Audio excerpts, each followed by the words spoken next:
Tebogo.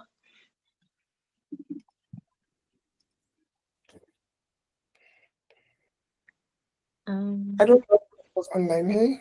She's online, but she's on mute. Oh, okay.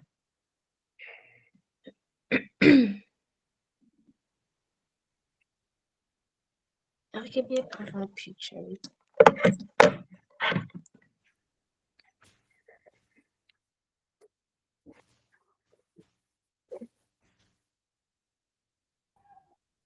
Hello. Hey, Anne-Marie.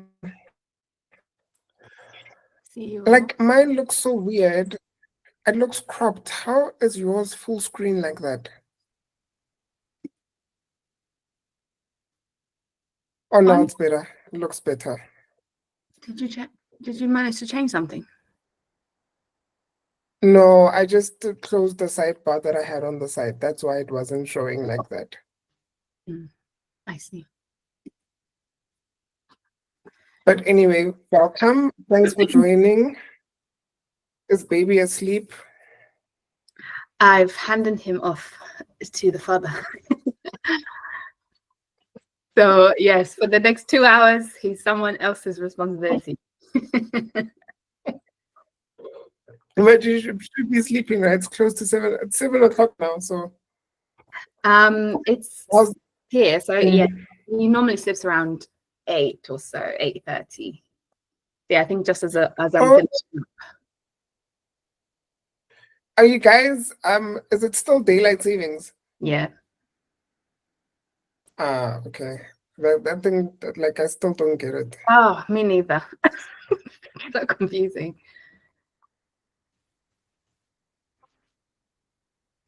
Let me announce that I have started the meeting, and let me share. Connie says she's struggling to join. Hey, Lakini. Hi, everyone. Hi, Anne-Marie.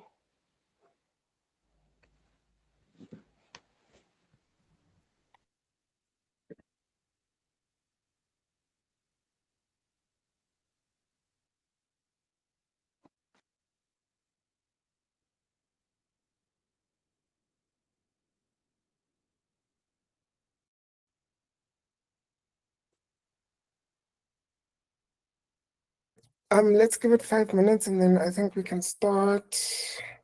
Well, 3 minutes now.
No, it's not quite clear.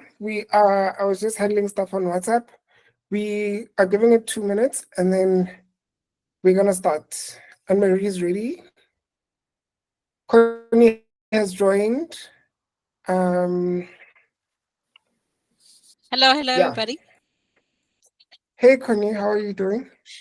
I'm good. I'm sorry, I didn't know the time, so I was here early. So I'm sorted. No, Thanks. apologies to the congregation. What had happened was me and Lakini went to theater, and then we realized when we got there, when they said there'll be a 20-minute intermission, that it's going to be a long play. Because I thought it was going to be an hour, maybe an hour and a half. We'll have enough time to come back home, you know. But then after they said that, I was like, "Phew, okay, this is going to be a long play. Let me move it out so that I have time at least to set everything up and to create the cover and share with everybody." So that's what had happened. Sorry, everybody, for the 30-minute mishap. Esther has joined. 1 minute, and then we can kick off on Marie.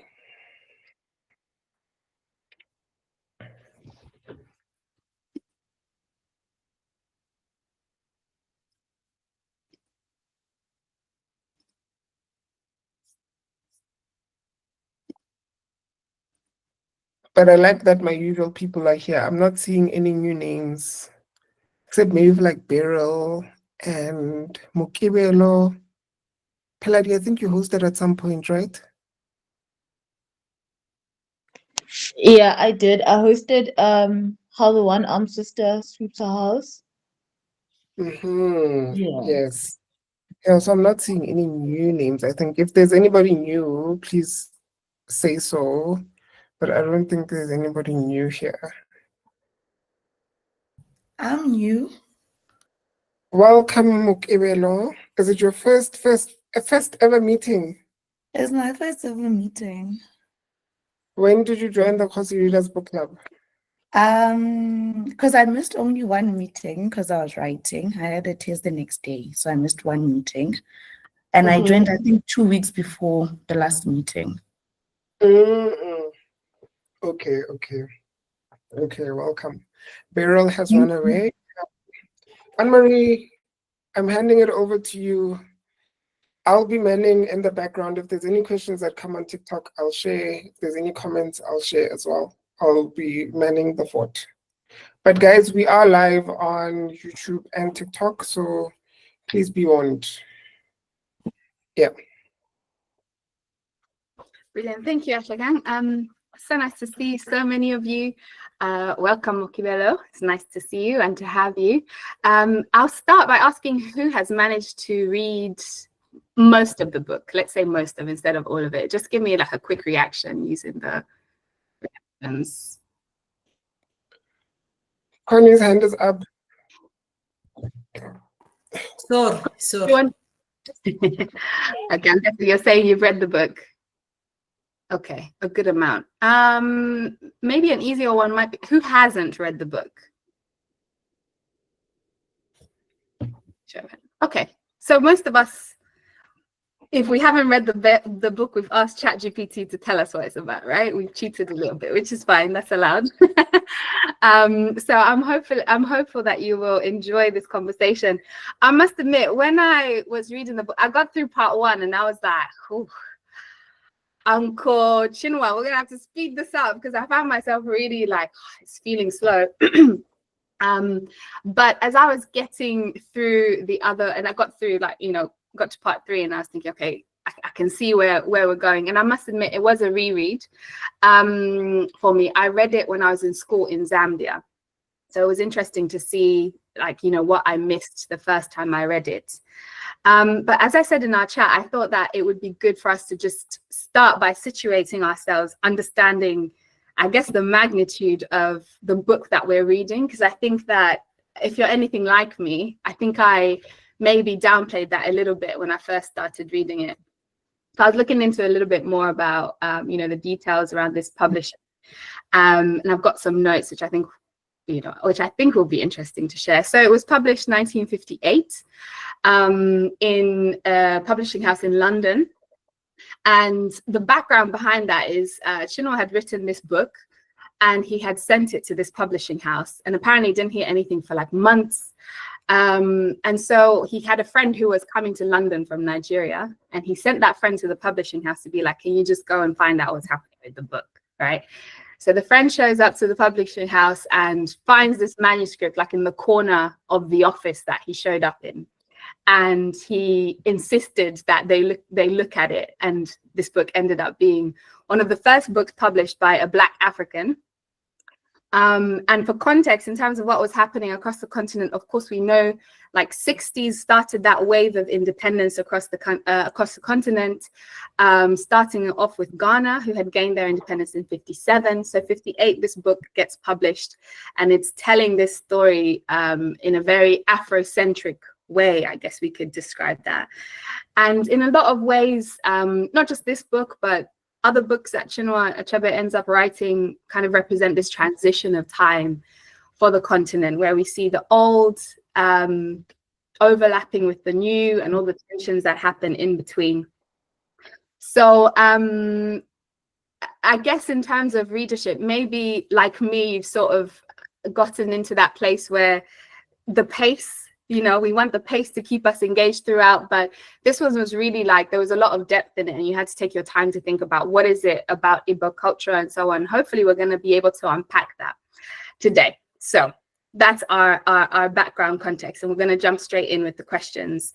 I thought that would be helpful to put into the chat, because I recognize that some people maybe might be more reflective. You know, you like to think about the question a little bit in advance. So I thought let's see if trying something different might help us to get different answers than we would if I just brought them in straight away. So the first thing I wanted us to talk about was masculinity, which is such a strong theme across the whole book, but specifically the toxic aspects of it. And some might argue there's not many redeemable aspects of masculinity in the book, and we can get into that. But I wanted to get your thoughts on what ways we see that toxic masculinity coming through, either from Okonkwo or other male characters, how other female characters uphold that. For anyone that has joined since we started, you could just use the raise hand feature. So yeah, anyone would like to kick us off with thoughts on toxic masculinity in the book?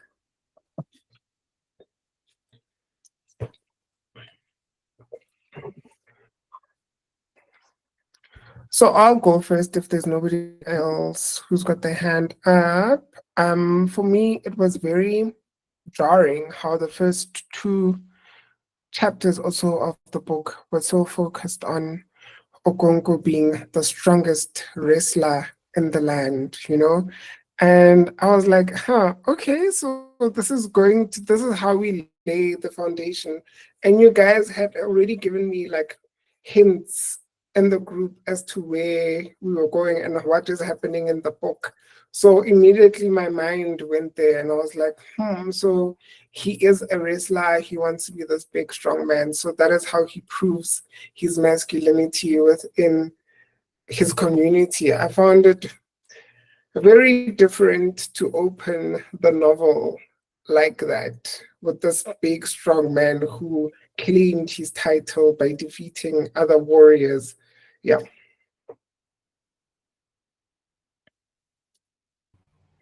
Connie's hand is up.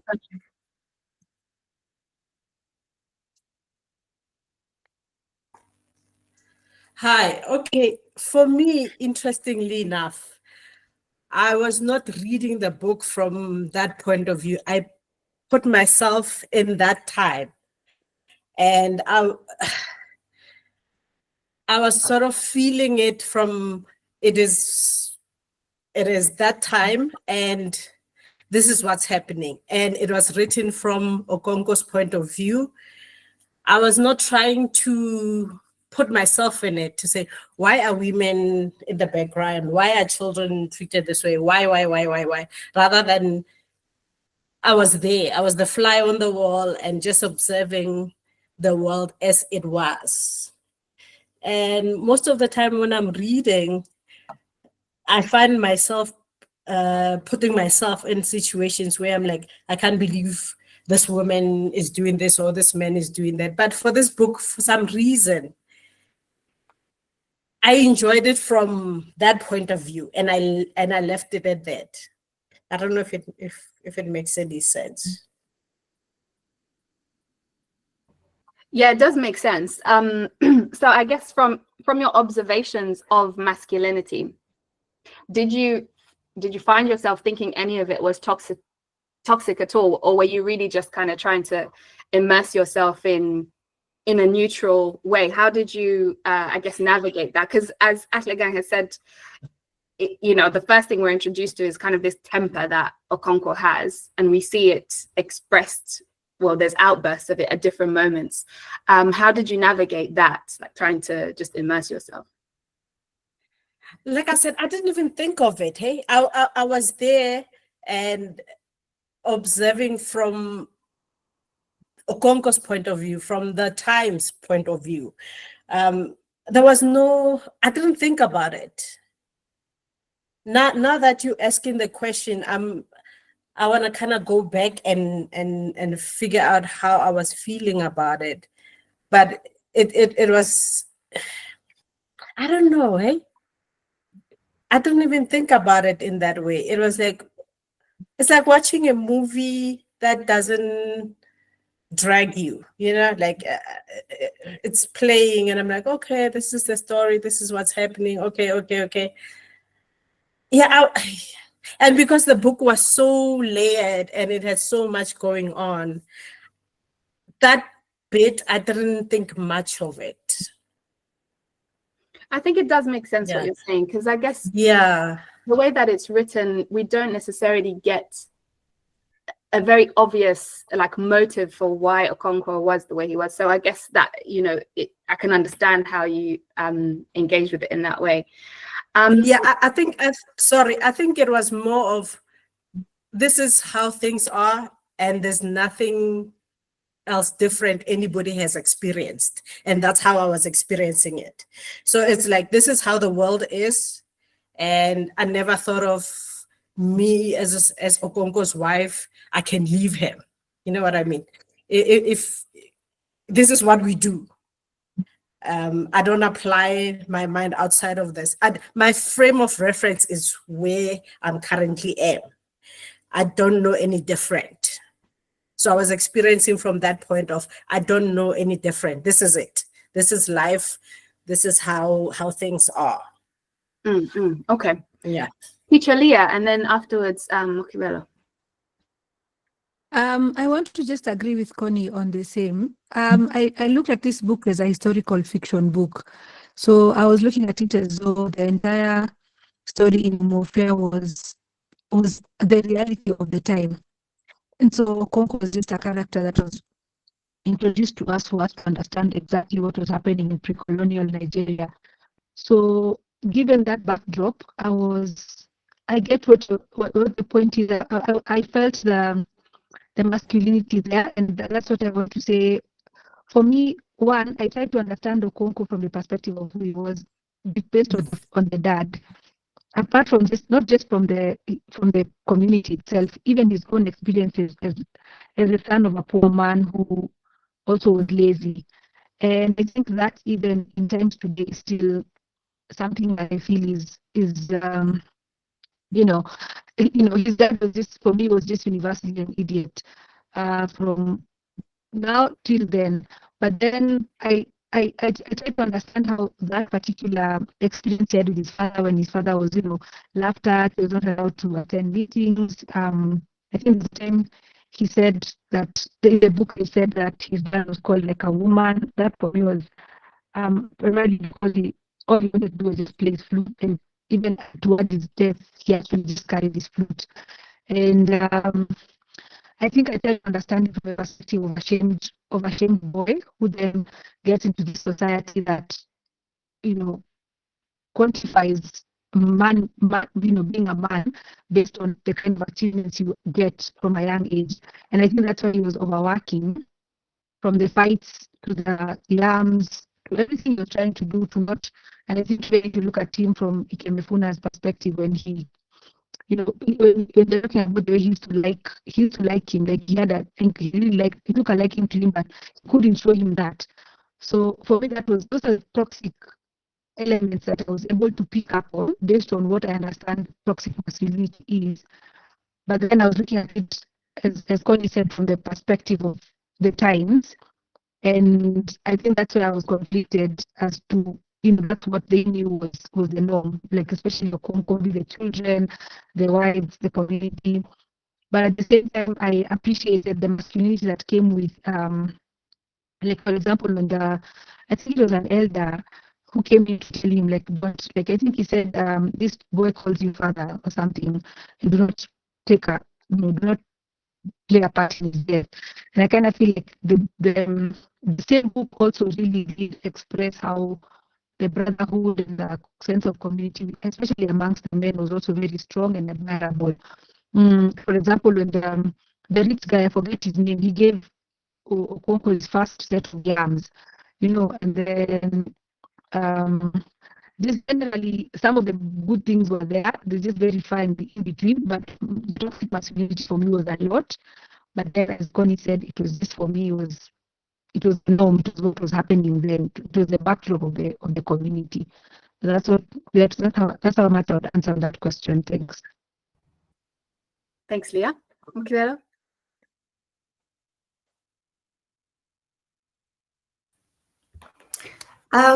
With me, when I started reading the book and they started talking about his strength, as far as him being a wrestler, I thought of it as sports, like he was playing. So talking about his strength is, I think it's very important because we're talking about him being a wrestler. So I looked at it from the point of view of it's sport. And then I only started seeing the toxic masculinity when he beat his wife during the peace week. And it looked like the community was more worried about the time when he beat his wife up and not the fact that he beat his wife up. That's like the first thing I saw when it came to toxic masculinity. And the fact that he took his father's gentleness as his father being weak.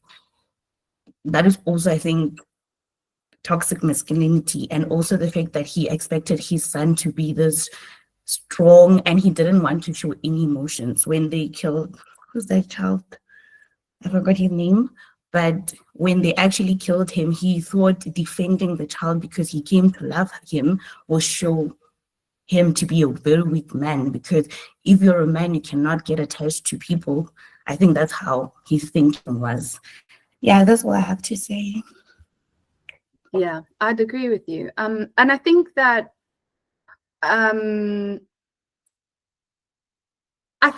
that there is an interesting like contrast that we see with the male characters that do encounter Okonkwo. And Leah had rightfully highlighted that there are moments where he's presented with an opportunity to do something different, and he chooses to stick to his this kind of, you're hard-bodied, you're a wrestler, you're supposed to be seen as strong. And we see this kind of climax right up until the end, where he, obviously no spoilers, but where he chooses to take his own life because of his action to murder one of the people that were sent. And it was all because everyone else was like, we can't join you in this decision that you've made. We can't like wage war against these people. You're on your own, essentially. And so he felt like he didn't have an option other than to take his own life. So I wonder whether what we've just started talking about women and their how they're presented within the narrative. Do we see that in contrasting ways, in the way that, at least from the way I read the book, it felt like there were contrasting perceptions of men? Do we see that of women, or do we feel like there's quite a consistent portrayal of the women in the storyline? How did we feel about that? Also, I just want to pick up, actually, I think Lekeni did say something in the comments. I don't know if you wanted to pick up on that, Lekeni, about his father being viewed as the antithesis of a man. Oh yeah, no, I was just echoing what I think Leah had already said about how that just who his father was, and I think Mukibelo also alluded to that. Really drove his toxicity to its limits, and all his decision making. So I was just adding to that. Great. So yeah, what about the women? How do we feel about the portrayal of women? So I don't know if I'm the only one that picked this up, but I think the first wife was never referred to by her name, right? And then the second and third wife, they had names attached to them, the names were like actually they actually had names, right? And I found that very peculiar. But I remember, what was it? Was it Babasegi's wives, where the mothers were called by the name of the firstborn child, I think. And I think it's something also that happens in Zimbabwe, where somebody's mother would be called Mai according to the name of his first son. Yeah, I also wanted to say the second woman, she was struggling to have children. And in my head, I just wondered what her position in the family would have been like if she had lost her only child. Because I think I know for that part of the world, being married and having children is such an important thing. So yeah, those are just my 2 cents. And then I'd also like to say that I think, guys, we need to remember the time that this book was written and the context of that time and how things were then. Yeah, that's all. Leonie, your hand is up.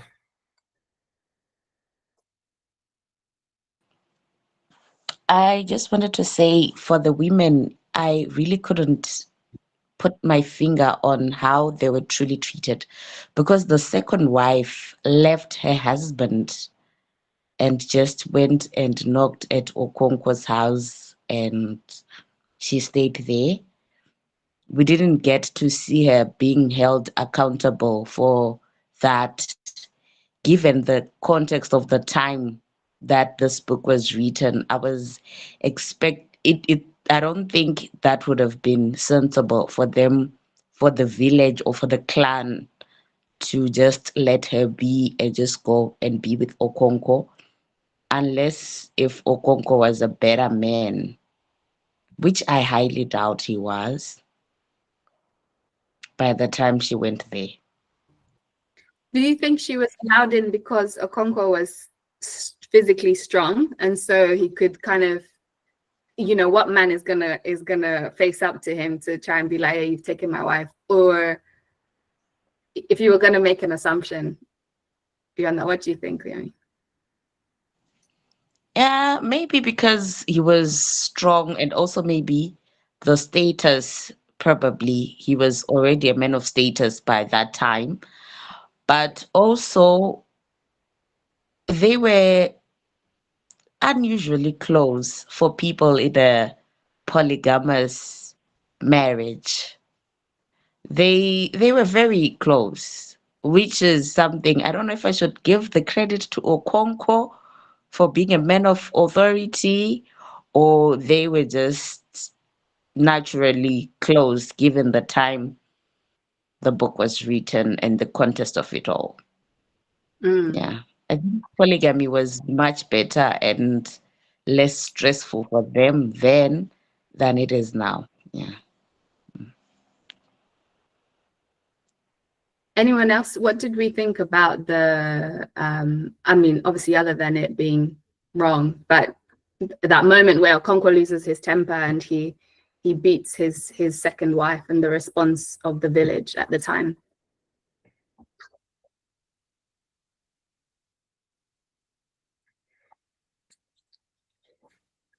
It reminded me of the Purple Violet of Oshantu for me, because it was a relationship that was similar to that. But yeah, as somebody mentioned earlier, they were more concerned about the time at which it happened and not really about the action, right? But with that being said, I also want to take it back to the time that this book was set in, where I don't even think that GBV was a word, right? And so for the village, for something like this to happen, it was probably a regular occurrence that happened, and some of the villagers probably did do it themselves. And I guess it would only be to the woman to say, what did you do to your husband?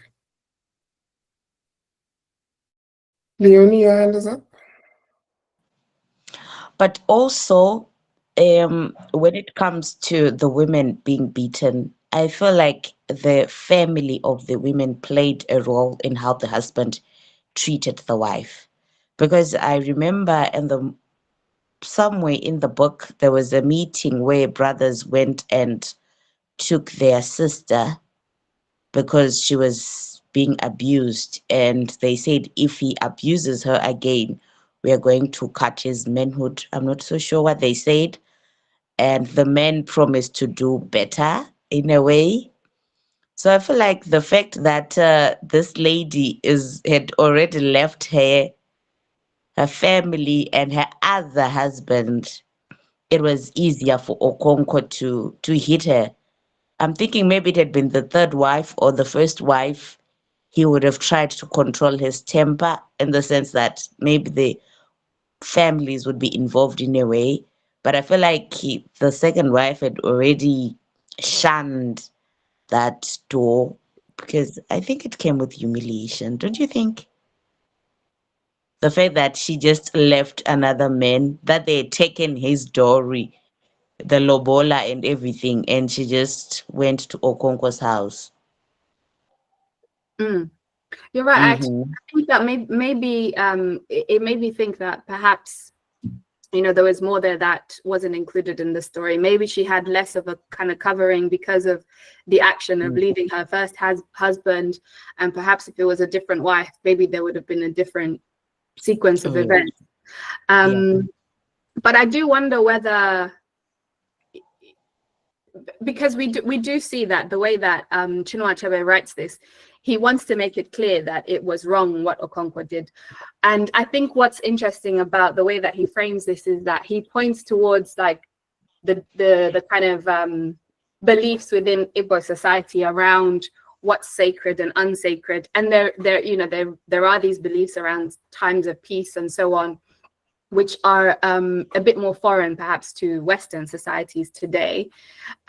So I wonder whether Chinua Achebe was just trying to portray this idea of GBV being wrong from a different lens, rather than, I guess, what we know now more commonly as, you know, women being individuals, having agency, and being, you know, worth respect and honor.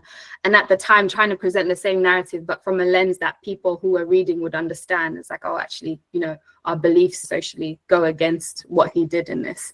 So that was just a thought that occurred to my mind. Another interesting dynamic, I think, with women was the way that he spoke of his daughter. I think her name was Ezima. And to me, it felt like she was his favorite child, because he talks about her quite fondly, and sort of I think there's a couple moments where he says, you get these thoughts where he wishes she was a son. And it did sort of make me feel a bit like we were kind of getting that, you know, like the oldest daughter type expectation, where like there's so much responsibility placed on you to marry well and so on and so forth. What did we think about his relationship with Ezima and like his expectations of her? Mokibelo, your hand is up. Go ahead. I actually wanted to add on what you said, not the last question. Go ahead. I think during that time, a woman was property. They looked at a woman and they just saw property, which is why when that man's wife got murdered, they thought, let's look for a virgin for him to marry. Because it's the same as when somebody loses their car and then they think, okay, let's give him money. Or let's replace the car with something else. He lost his property, so they thought, let's give him another property, make sure it's a virgin, which is very important. That part was very important during those days, because a woman who was a virgin had more value than a woman who was not, because a woman was property, and then you don't want anyone else to use your property before you do. So they wanted her to be brand new, basically. A virgin was just a brand new woman, and a woman who already lost her virginity was used. So I think to them it was more of, he lost this, let's give him a new property. To them, they probably thought she was better because she was probably younger and also virgin. That's what I wanted to say. You're very right on that, completely. Connie, you're next, and then Leah after that. I don't know if I'm mistaken, but I think he said she is more like him. He can relate more with her than all of his other kids, as opposed to even his boy children didn't get him the way this specific kid did. Yeah, that was my recollection of their relationship. He appreciated her because this is the one kid that actually got him. Yeah, she understood him more than anybody else. Or she was more like him, something similar to that. Mm. And I wasn't, I don't know if I missed it, but the ways in which she was like him, I didn't get that sense so much, but I guess, you know, from his perception, and even within that, he's still, I think if she was a son, he probably would have loved her even more. So there was that sense of like, you know, her not fully being enough still, even though she was most like him. Leah. I kind of got the feeling that the problem was that he, what's her name again? What was her name? The girl, Ezinma, was more his type of, you know, because he was a bit. I think that she was very outspoken. Because I remember there's a time, I think he was going for a meeting, and I think either a son or a slave is supposed to carry, I think, a stool or something, and she was offering to carry whatever it is that needed to be carried. And I think it's because now on the flip side, his son now, Noe, was not giving anything that he felt was uh son-like. And I think that's why he gravitated towards Ezinma. And then also, I kind of felt like throughout the story, it's like he was, I think it's because of the way the mom had lost so many children. I think they'd said she had lost around 8. I don't remember the exact number. And I think I think he kind of felt, in, like closer to her, because there was a time I think he even saved her life. And then I think there's a time they had this, I think, medicine woman or something come to the home and talk to her to go and show them where they buried, I don't know, whatever. And I think that in itself was it was called, what they called her, an obanje. I think I really wish we could be able to dissect this in Nigerian, but it was an obanje. It was like a status of a child who's died repeatedly to torment her mom. And I think for her to have survived that long, I think Okonko was kind of feeling like she's the one that was going to break that curse. And one way or another, that's why I think he was gravitating towards her, not just because of the some of the features, but I think it's also because of the spiritual bit of it. And then I don't think she was the firstborn. I think there was another girl before her, if I'm not wrong. Um, and I think for her, I think her role was really to just sort of like create a small, like a nuance around Okonko being soft. And it just shows that the women in this book for me were just being thrown in as bits and pieces to just give a bit of context, but it was like the book was really patriarchal. So the women were just there was very little for me to just be able to capture the story behind. Like there was no depth in most of their stories. And I think they were just being thrown in to give a sense of something. Like even when you talk about Okonko beating up the wife, it was the whole story came around to it's because he's become rich. The whole story was not about the wife, and as they said, it was not it became, oh, he's beaten her in the week of peace because he thinks he's gotten money, and because now he's rich and he thinks he can get away with stuff. Everything was just, the whole story was just to highlight the Okonko's character, or to highlight the tradition of the people. That's my take on that. Thanks. You raise a good point, Leah. Almost like they were just like props to Okonko's narrative. Yes. Okay, I just wanted to add to say the girl understood Okonko in a way, and I think she was also influential around the other kids, because in as much as when marriage proposals were coming, she understood and also convinced the other girl to say, let's not marry here, let's go back and marry at our father's land. He didn't have to convince her or explain a lot of things. I guess she understood the patriarchal and how important it was to get her father back into the position that he was in before, which I highly doubt would have made sense to the other daughter. I think she's the first wife's daughter anyway. And the first wife's daughter was able to say, okay, let's not marry this side after being convinced by NC. I forgot her name. So I think that's why he always wished she was a son, because she was like she didn't question a lot of stuff that he said. If he said, let's do this, that's what she did, which is very different from Noye.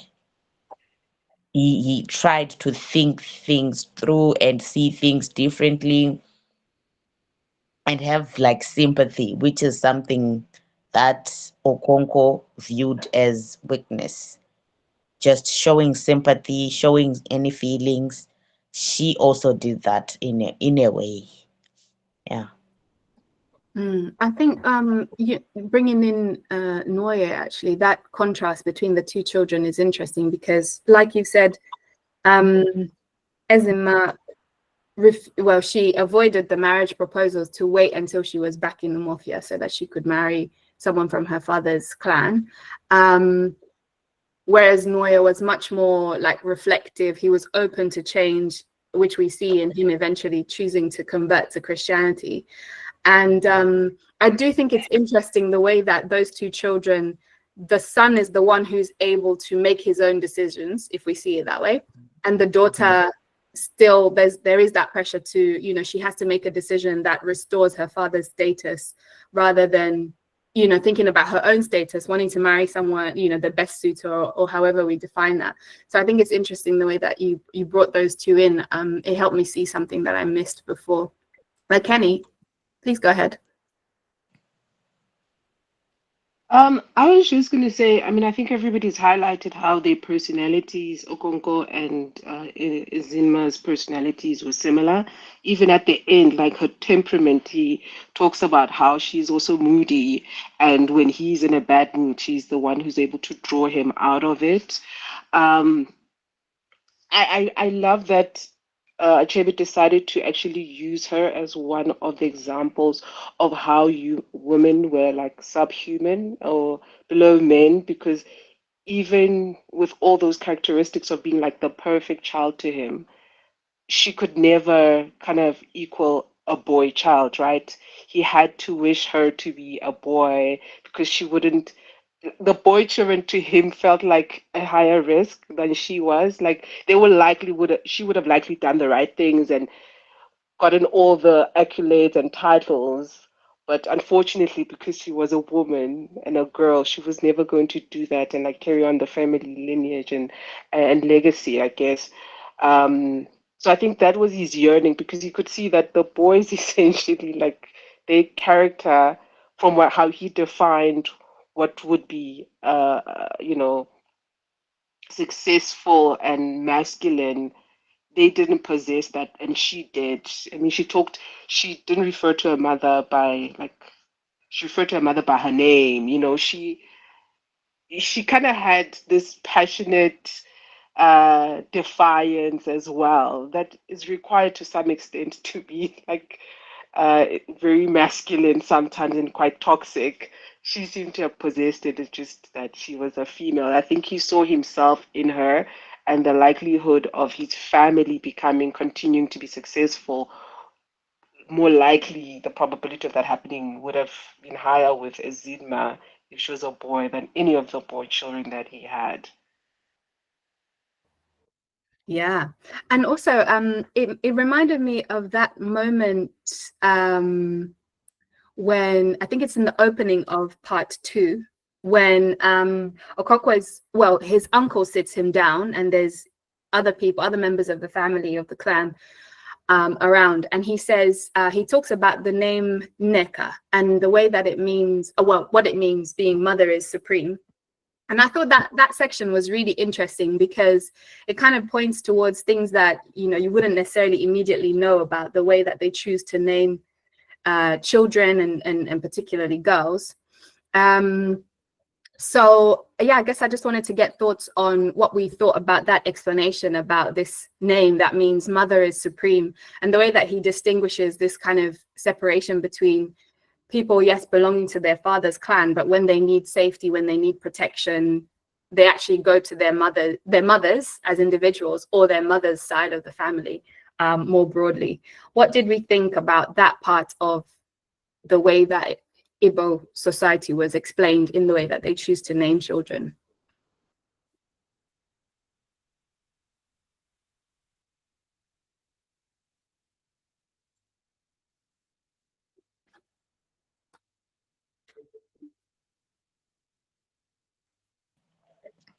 So for me, I would say that statement is more like still here, like it's still happening. I don't know in other African countries, but in Zim, it's there to say people will say, yeah, you belong to your dad and everything, but if a tragedy happens, like what happens to Okonkwo, more or less the wife or the mother is just expected to be the safety net in a way. It also happens in traditional contexts whereby if a child is raised by their mother, they'll be raised by their mother struggling and everything. And when it's time for like maybe for them to get married or do something and better in life, all of a sudden you look for your father or something like that. I don't know why they put it in the book, but yeah, it just showed Gucci. This is a long, I don't know, a thing of from far long ago to say the mothers are just there to serve the day, but they don't really own the good part of the kids or something like that. I don't really know. You're so right, Leonie. And I think for me, now that I'm older, I see how my mom kept the home humming, you know, like I see how my grandmother, oh, my grandmother, both Mm, my grandmothers, how they kept us going and how actually I'm I'm drawing breath today and I'm able to keep my son alive today because of the women that were before me. But their role is not revered. It's almost like it's in the background, like it's expected, but people are not saying that yes, they're not giving it as I don't know how to word this, but like people don't give it the glory that it mm-hmm. is, not that it deserves, that it is, you know. Instead, and now that I'm older, I see that, oh my gosh, the men in my life, no. If I was left with, we even say that like jokingly amongst us siblings, we're like, if mom dies, we are gone, because if who's gonna want to be left with that? Like we literally like joke about it, but it's actually true. Like my dad can't keep himself alive. But it's interesting in this context, in the context of the book, to say that, like it's like a safety net that doesn't get considered. Like it's expected, it's Yeah, around, it's like breathing. Nobody cares about it, but it's actually what keeps societies going forward. true. Yeah, and I mean, it really does beg the question of, even though, yes, maybe, we're part of patriarchal societies, we take our father's names and so on. If our mothers actually have the most influence, is the reality actually that we are, part of our mothers, kings, clans, and so on? Even though maybe on paper we say it's about fathers, I wonder whether maybe that part of the book was subtly talking about exactly like you said, this uncredited influence that mothers have, that maybe, yeah, we're just saying, oh, because you're named after your father, it's all good, we're still patriarchal. But actually, in reality, we are our mother's children, so to speak.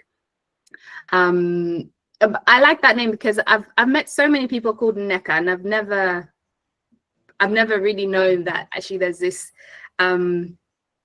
meaning behind it, and this reasoning of like the role of mothers in that society. And I wondered whether the choice to include that in the book was a way of maybe presenting a different idea of African societies that was more common at that time, when it was published in the 50s. Ashagang, you said half of Yellow Sun. Did you want to expand on that? So the name Neka, I think, was also in Half of a Yellow Sun, and there was an explanation around it in that book. I think it's a pretty common, like, Nigerian name. Mm-hmm. And somebody on TikTok says they want to hear Unia's take on this book. Is Unia still online? Me too. Is she here? I can't see her. No, I think she dropped off.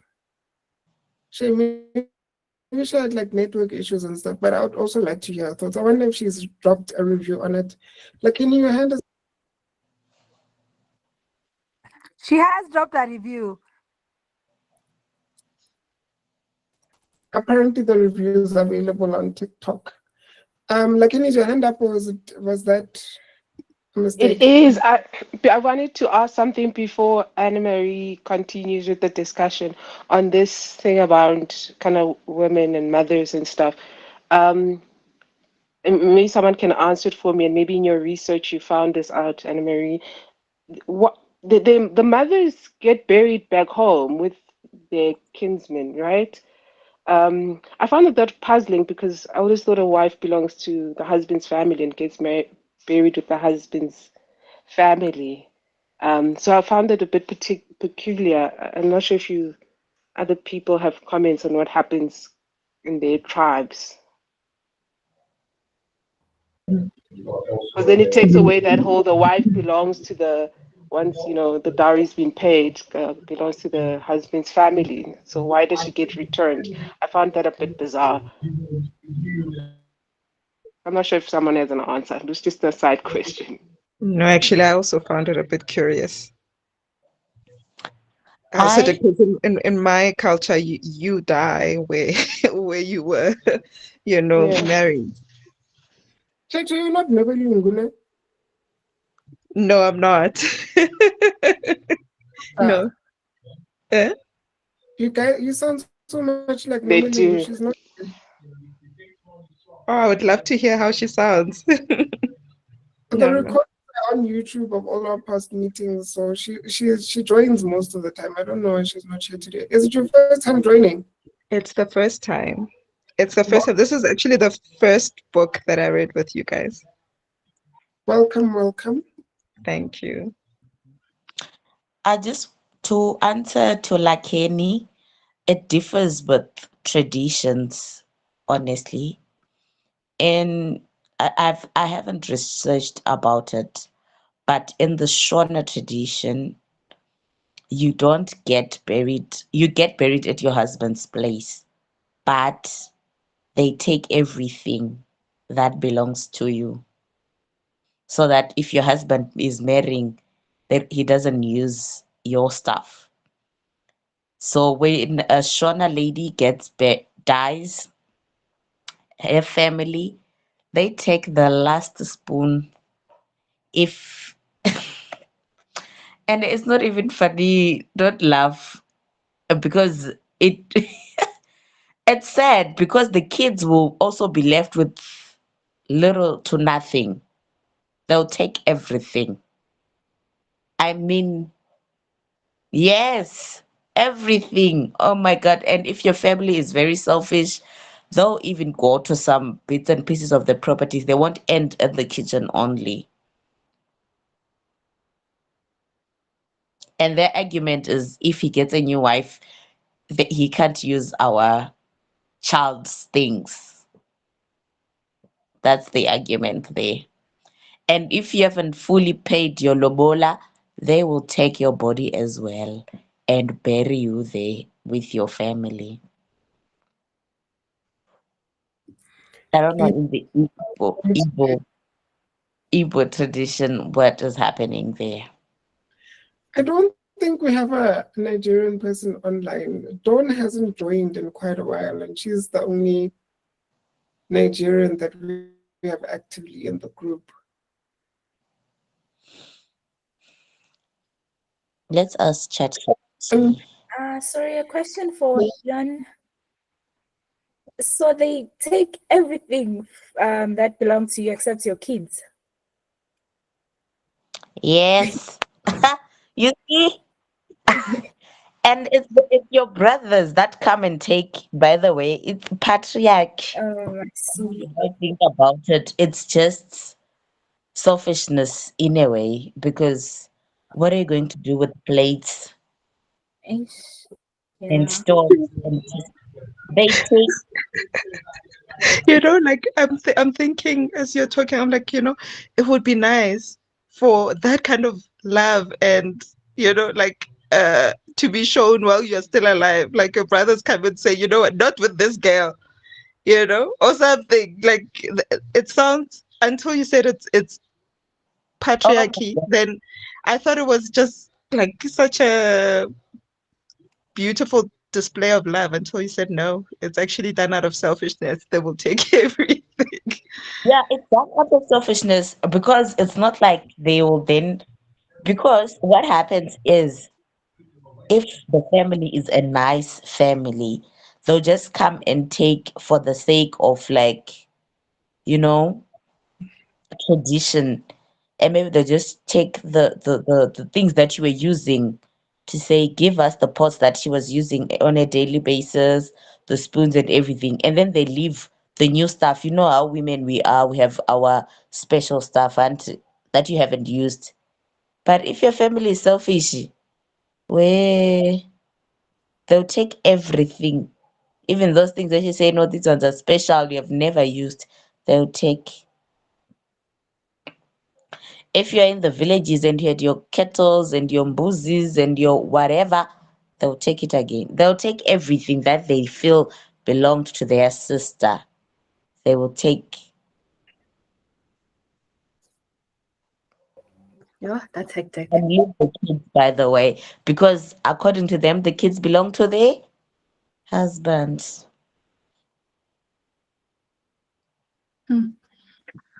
Uh, to answer the question, I don't know. I don't know the reasoning with it. But I wonder whether it's something to do with, like, in death you're you're released from your, you know, your marital ties. I don't know.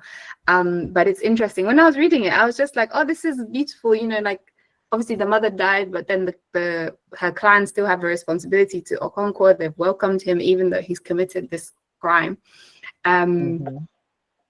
Yeah, so but I hadn't thought about why that difference happens.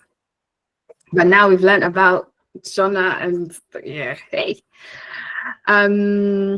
Okay, so just maybe following on from the point around, you know, Igbo culture specifically, I thought that we could talk about the differences between Igbo spirituality and Christianity. And I know when we first kicked off this book, we had a very spicy, heated conversation in the chat that started off. And hopefully it's, yeah, you know, here we respect each other much more when we can see each other's faces. But yeah, I was just intrigued to get people's thoughts on how we felt the two were presented. Because I think Chinua Achebe did really well at, like, presenting the beliefs, the practices and so on in a very, like, you know, relatable way. Even if it was the 50s, I was reading it and I was like, okay, I can understand or track at least what he's trying to present. How did we feel about the two? And I guess that's quite a central theme in the story, is that you get this transition between missionaries coming and converting people. For me, came across, oh my gosh, these like these missionaries are so ridiculous. Like, why couldn't they stay where they were, right? And it took me back to American Gods. I don't know if you guys have watched the series, or I read the book because of the series. And in American Gods, it talks about how people came to America and they came with their gods, right? And then when they got to America, they abandoned their gods for the new gods in America. And so the show is centered around a war between the old gods and the new gods that people worshipped. And they personify them. So those gods actually become people that walk amongst us.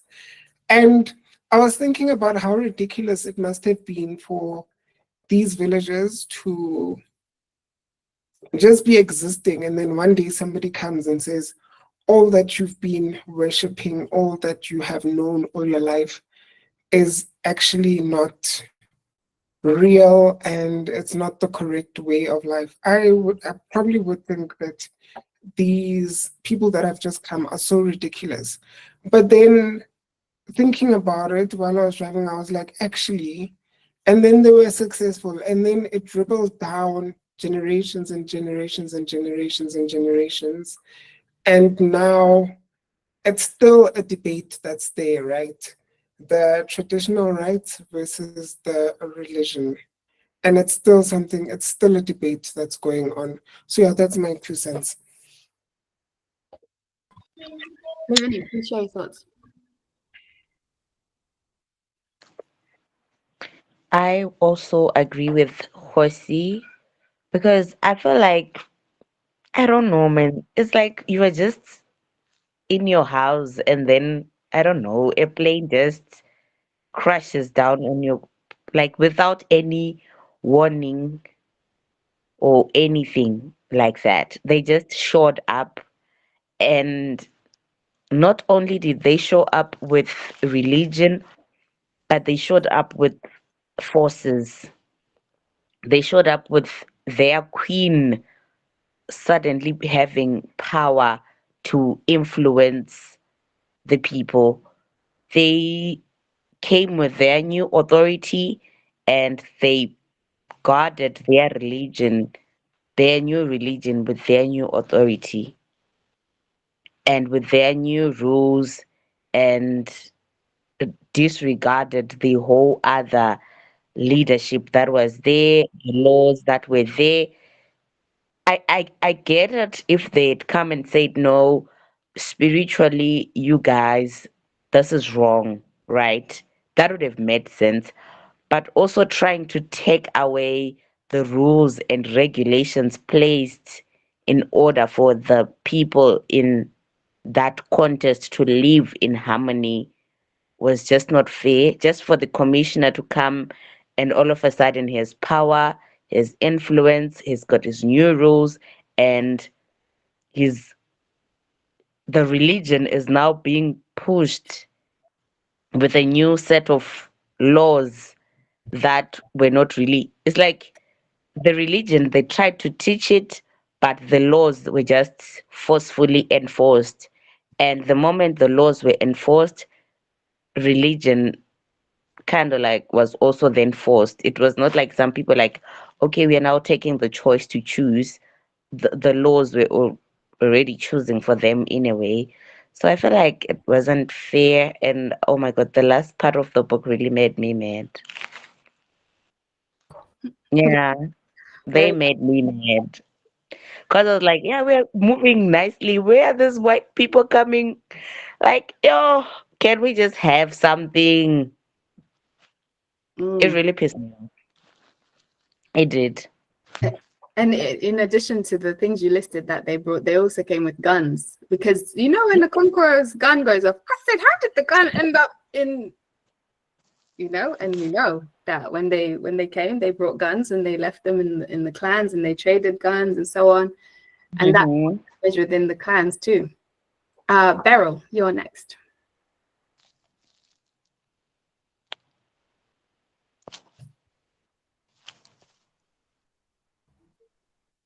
Are you there, Beryl? If you need some time, let's go to Lakeni and then we'll come back. And then after Lekeni, it will be Cheche if Farrell's not available. I agree with Leon. Can you hear me, guys? Yes, we can hear you. Welcome. For the first time in a very long time, we can hear you.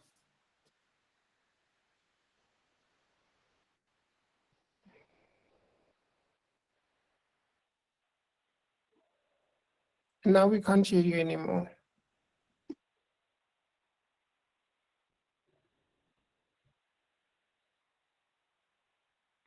Guys, can you hear me? Yes, we can hear you. Speak. Guys, can you hear me? Guys, can you We hear me? we can. Okay, looks like we've lost her. Let's go to Lekeni in the meantime. What I found interesting in the introduction of religion, I think historically we all know what happened and how violent it was, etc. But what I found that I think Chinua did really well here is at the element of kind of reflecting on the fact that there were things that were attractive about religion. So there was a push element, but there was also a pull element. So there were people who were pushed into it and forced into it, right, violently. But the initial converts weren't people who were forced into it. Like if you look at Okonko's first son, Nyowe, um, he was in a point where he disagreed with a lot of the spiritual and traditional and cultural aspects. And so, for example, he was upset about, they to tell the story about the twins. When you have twins and then they get left to die in the evil forest, and then obviously the killing of the child that they had gotten from the other village, Ikwe something, I can't remember, it's a very long name, that he had considered a brother. So he was at a point where if anything had come to offer an alternative, he would have left. So I can imagine if you are a mother of twins or you're pregnant like that other woman who was pregnant with twins and she became a convert. And I think that it's important to raise those issues that there were things that were problematic in our cultural practices, and they made it easier for religion to come in. And obviously, when the people who were pulled into it and not pushed stopped being like that those number of people kind of disappeared and they wanted to convert more people, then it became more violent and they were pushing people.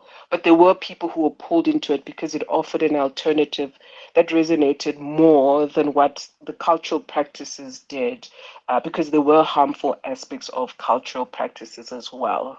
So I love that he introduced that element. Yes, so true. So true. I'll let Cheche come in before adding. And like he made me think how being human is such a paradox. Like it's a paradox between good and evil, paradox between um, change and stagnation. Like it's always you always find yourself in spaces where you need to think whether you letting something in or letting something out.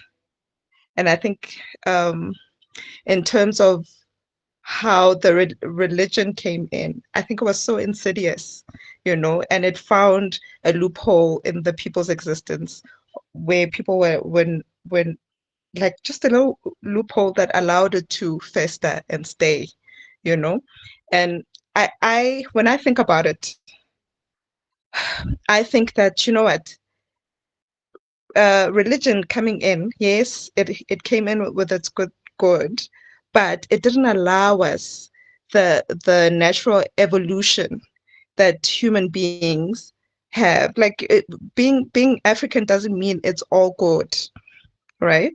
It doesn't mean it's all good, but like every human being, every human kind on earth, there's evolution, and not just human beings, even animals, even trees, even there's adaptation and evolution. But that interruption didn't allow the natural evolution of things. And then I feel that because of that, we don't really know how life would have turned out. You know, we don't really know how because there are certain things.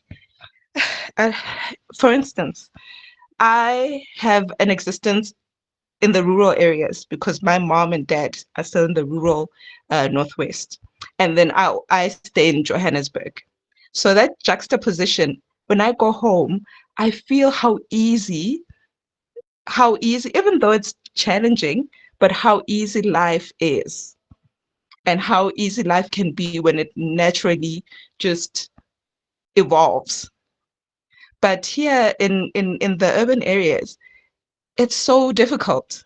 Like it's a fight every day, which I don't think it's supposed to naturally be like as a being on earth. I think it's supposed to rather naturally evolve, and your struggles need to naturally evolve so that you can reach whatever potential that you're supposed to. So I think about that juxtaposition a lot. I think about what the introduction of the religion did to our societies, and I don't know. I think about it a lot. Thank you, Cheche. I think Wabile, you're next. I'm sorry if I mispronounced your name. Please forgive me. It's okay. I also agree with Cheche. Sorry again if I also mispronounce your name. But I agree that the introduction of the religion, it eroded their indigenous beliefs, and it also created some division. I also agree with what Lakeni has touched on, that there were things that were not perfect with the culture, which made others to be drawn towards the religion. It seems like both religion and culture offer meaning and a structured way of living, but they also conflict, hence the division. It's sad, like imagine you used to this way of living, and then all of a sudden now you have to leave your beliefs behind and um, basically live in a different manner. So what I've also seen is that the religion favored outcasts mostly from the cultural perspective, and so hence many were drawn towards it. And I think the author put it in a way that he's not favoring one over the other, but is trying to show that either of the two can be destructive in a specific way. Like you have your culture, which doesn't favor, well, it doesn't praise women that much, although there's a bit of praising. And then there's also outcasts. And then you have the religion, which obviously favors the outcasts. Um, so there's a bit of bad and good on either side, because they even brought like violence, your guns and everything. So I like how he wrote it, because he makes you choose like which side are you on. So that's my view. Thank you. Liani. I wanted to add that the point that Lakeni brought out, I really didn't see it that way. I just felt like everything was being forced on them. But the fact that there's some pull factor to it, yeah. There's a point raised by Mbali there to say the gods really did them dirty by not dealing with the I wanted to say foreigners. I don't know, with the church people in the evil forests. I feel like something should have happened there, man. A lightning yana, just to show that what they believe in truly does exist. Because you have this evil forest that has been where people have been dying and scary things have been happening there, and somebody's just clearing the land and building a structure there, and nothing is happening. Now you are, I don't know if I should say you are in limbo, or you kind of ask yourself, were we hallucinating, or it really didn't make sense to me.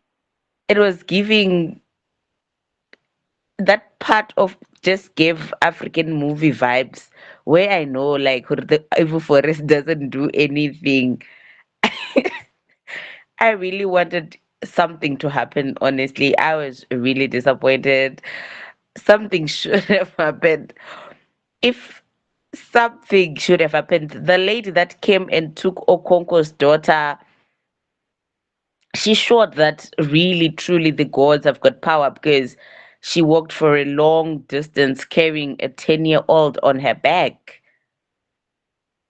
What happened to those spirits that were giving her so much strength? That for me really, it did not sit right with me, honestly. I just didn't like it. I was like, something should have happened. Something should have happened. The earth should have shaken. The house shouldn't have done something, because in reality of it, even here in the 21st century, we do have some special places. In Zim, we have them, the Chinoi caves and things like that. If you misbehave, you get lost. People have gotten lost in those areas. I feel like they should have gotten lost as well. It's not like African spirituality doesn't truly exist, but in this book, the author truly did just shun it off. Like, yeah, really, they don't have any power. I do not like that, honestly. Mm-mm. Mokibela? I think religion is a very difficult thing to debate because most of the time it has to do with faith. That's why you have to have faith in something in order to become part of that religion.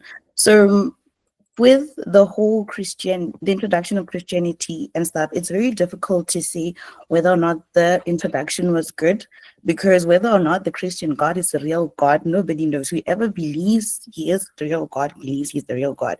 And whether the African spirituality is the right religion to follow, it depends on whether you believe in it or you do not. And I think with everything that involves human beings, there will always be an error. Because with Christianity, the introduction of the way Christianity was introduced, it I do not think it is necessarily the reflection of the religion, but rather it is human error, because it's human being introducing the religion to other people. So also with the African spirituality, the question is some of those rules that they give us, like that you're not supposed to do this, you're not supposed to do that, the killing of the twins, and I think somebody mentioned the killing of twins and all of that. The question you should be asking yourself, is that what African spirituality really says, or is it the fact that somebody just thought, oh yeah, somebody has twins, let's kill those twins? So I think it has to do with Christianity, because with a lot of things, with science, you can actually do an experiment to prove something, but with religion, you cannot prove that Christianity is the right religion, because there's no. I think I don't know how to explain it, but I feel like you cannot really say Christianity is real because of this, and you can't say African spirituality is real because of this. And I think that's also one of the reasons why she was disappointed that nothing happened when they went into the forest, because this was the chance for the African God to prove that we are real and we are actually powerful. And the fact that they didn't do that then makes people question whether or not the African gods are real, and that actually attracts them to Christianity. That's what I have to say. Thank you for that. I think Atlekang nominated Novelungu to share thoughts.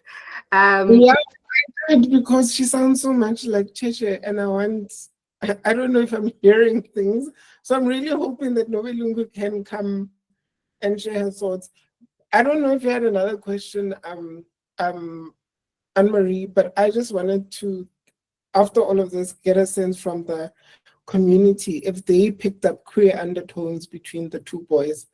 But let's see if Nobelungu can speak. Hi guys, I am joining late because of these kids. Even now they're not asleep. But I did pick up on the queer notes, Kgosi. I did. Yeah, I did. But on the book as a whole, I did find it a little bit flat, when you compare it to all the other books we've read and how it's very layered. But to speak particularly on this, topic of religion, I do feel like, authors do such a disservice when, yeah, I get it, they're writing, what actually happened or an interpretation of that. But it's a disservice to now pit our African traditions when they come here and we have, what we're doing at the time, and it's seen as, oh my God, how could you throw away twins? Meanwhile, when you follow, the backstory of the Christian religion, they also had extreme practices as well. And I think somebody else spoke to that we were robbed of a natural progression as, a community, as a culture as well, that yes, our practices were quite harsh and strong, but compared to also where Christianity started, where you were supposed to give your child in sacrifice, it's pretty much the same thing. It's just that, they were not colonized by anybody. They had their natural progression to moving away from that. And I think that we also if we had been left to our own devices, we would have also gotten to that. So I find it, a disservice when the author never raises that at all, be it by the character actually confronting that. Or, well, at the time, I guess they don't know really, hey, because the religion is new to them. I guess so. But yeah. Yeah, I did enjoy the book towards the end, and I found our main character to be such a crash out. Yeah. Thanks, Nowelungu. I was also just thinking about the point, in the chat about us wanting some kind of natural disaster to happen when they were, put in the evil forest. I wonder whether Chinua Achebe made that decision because he wanted to highlight that, like, in the individual and collective decisions that we make also result in something. Because hypothetically, they could have just said, actually, sorry, Mr. White Man, it's a no from us. You can't settle in the village. You can go somewhere else.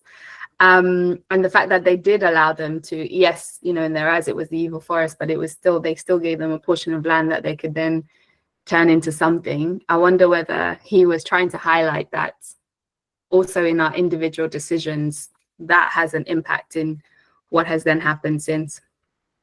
I just put in the chat, but I don't know, Esther, if you wanted to come in to elaborate on your point about spirituality not being well presented in this book,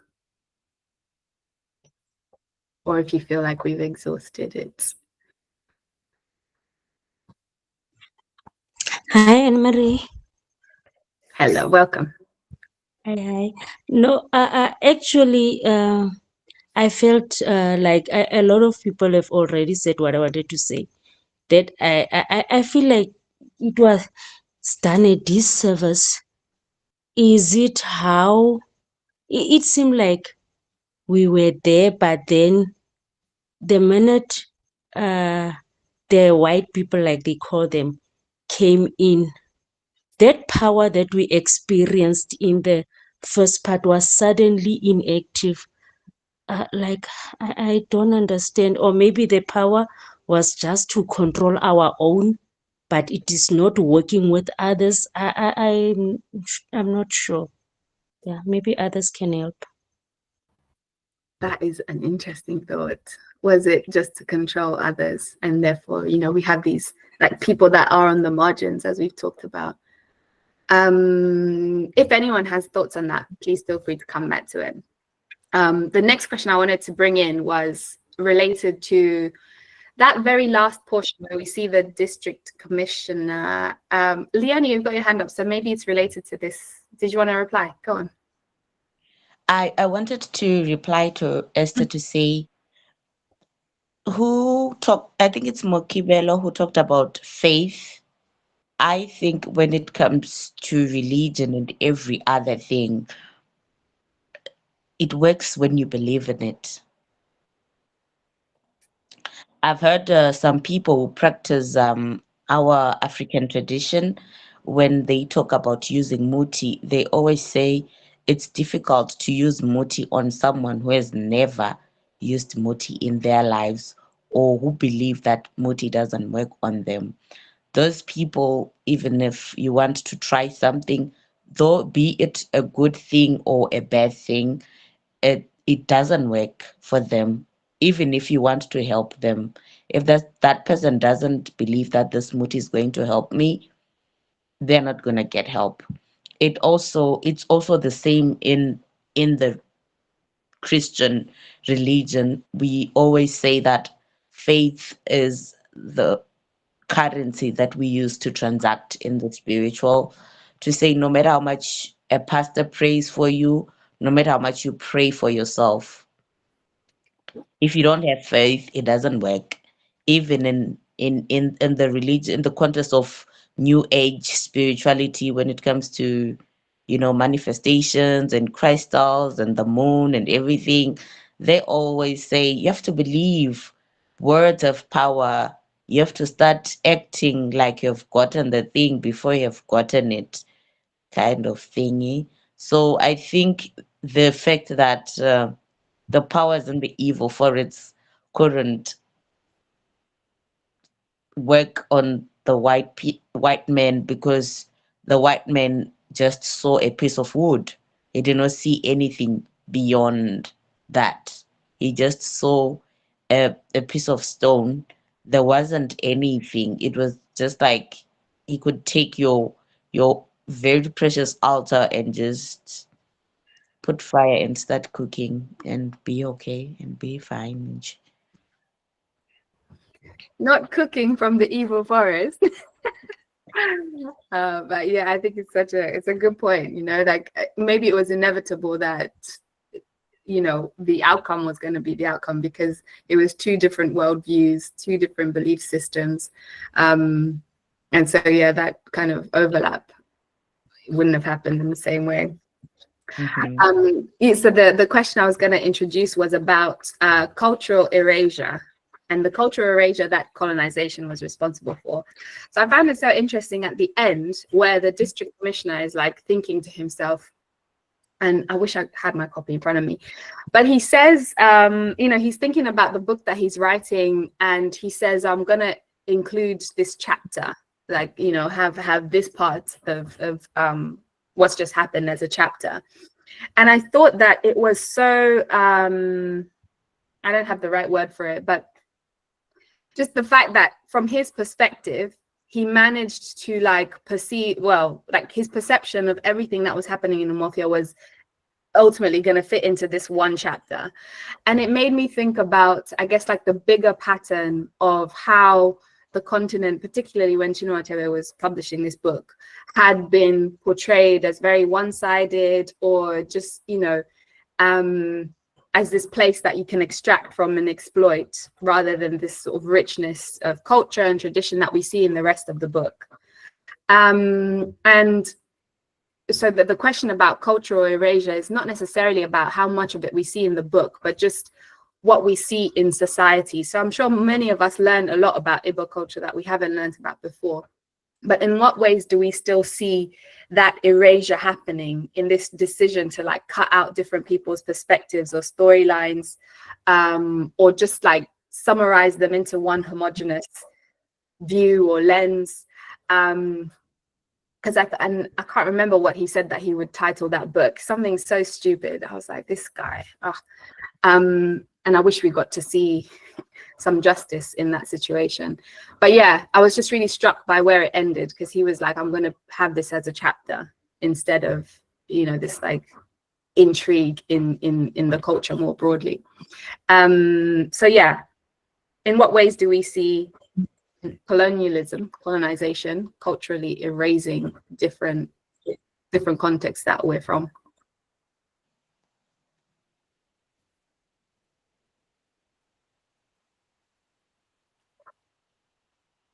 Go ahead, Leah. I think it's I like this question a lot.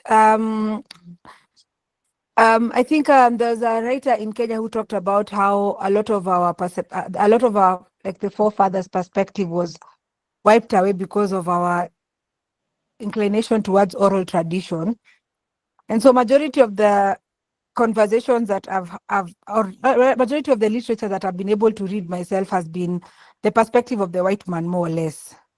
And so even the reason as to why I liked this book was because, you know, even though it ended with such a, for me, it ended with such a anticlimax. Like I think I've even written that in the comments. Like I was hoping like there would be, even though it's pretend, you know, it's a pretend book. I know there's history and whatever, but I was just hoping like one or other, like, you know, those white men would be walking in the evil forest and then bees will sting their bums, you know, just small things. Like the gods would have just done something small, just to give us like, just to make us happy.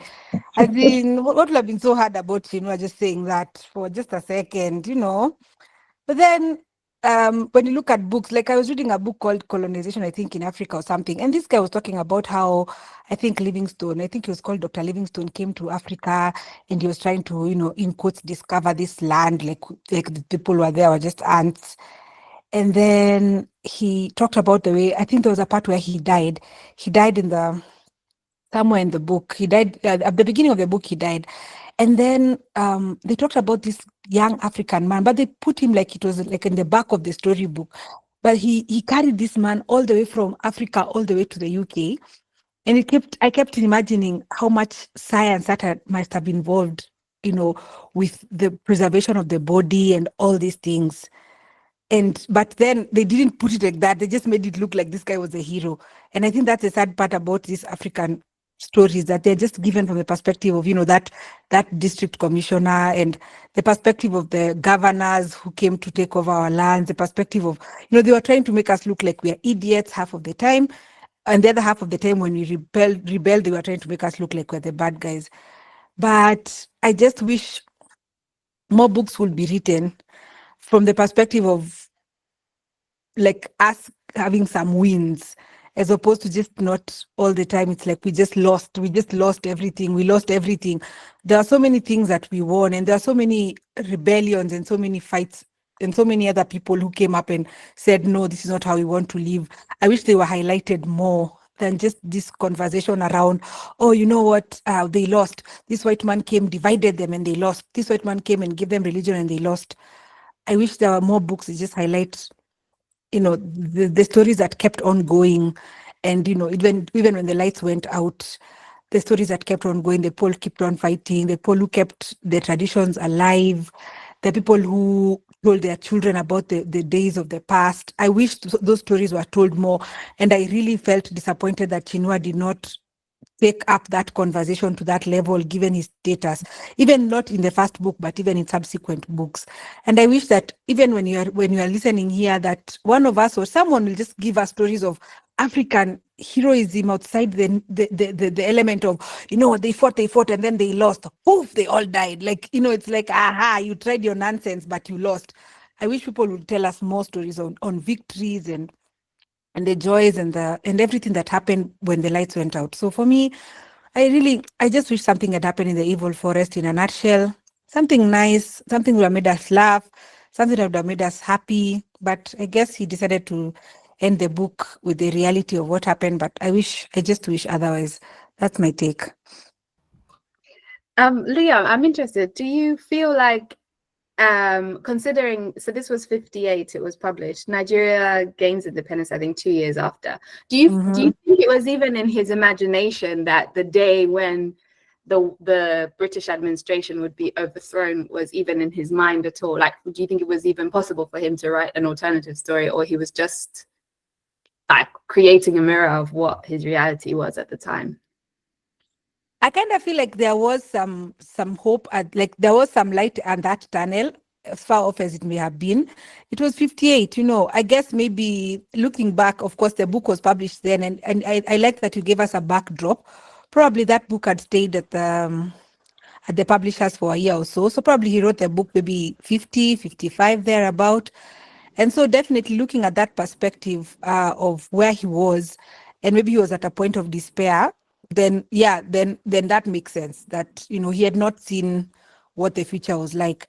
But then again, I'm talking about from the creative perspective, given that he wrote this book about Okonkwo being this macho man and being all this all powerful and all rich and hardworking, I kind of feel like he did not, he just gave him such a bad ending. Like, as much as I didn't like the guy, he would have given him like a different, like I don't know if I'm explaining it well, but I just kind of, it was just bleh. Like, oh, like, and then kill yourself, you know. As in, I wish there was more fight in the book. Then the book would probably have been longer. I honestly, I was really disappointed. But I get your point. The contrast, the backdrop is that, you know, these guys were probably in the middle of trying to, you know, whatever that was happening in that time is what he was writing about, and that of course now ties in with the historical fiction. So yeah, that's what I'm saying. I do understand that that was the time, but I just wish, like, you know, the way we read European books, and we know that's not what happened, but they add spice to their stories and make us think that, you know, I grew up thinking Winston Churchill was this great man. You know, what's wrong with them just making our people look the same? That's pretty much what I was trying to insinuate. Thank you. I hear you, and I agree with you. I agree with you entirely. Why not? Beryl, is your internet cooperating now? Do you want to come in?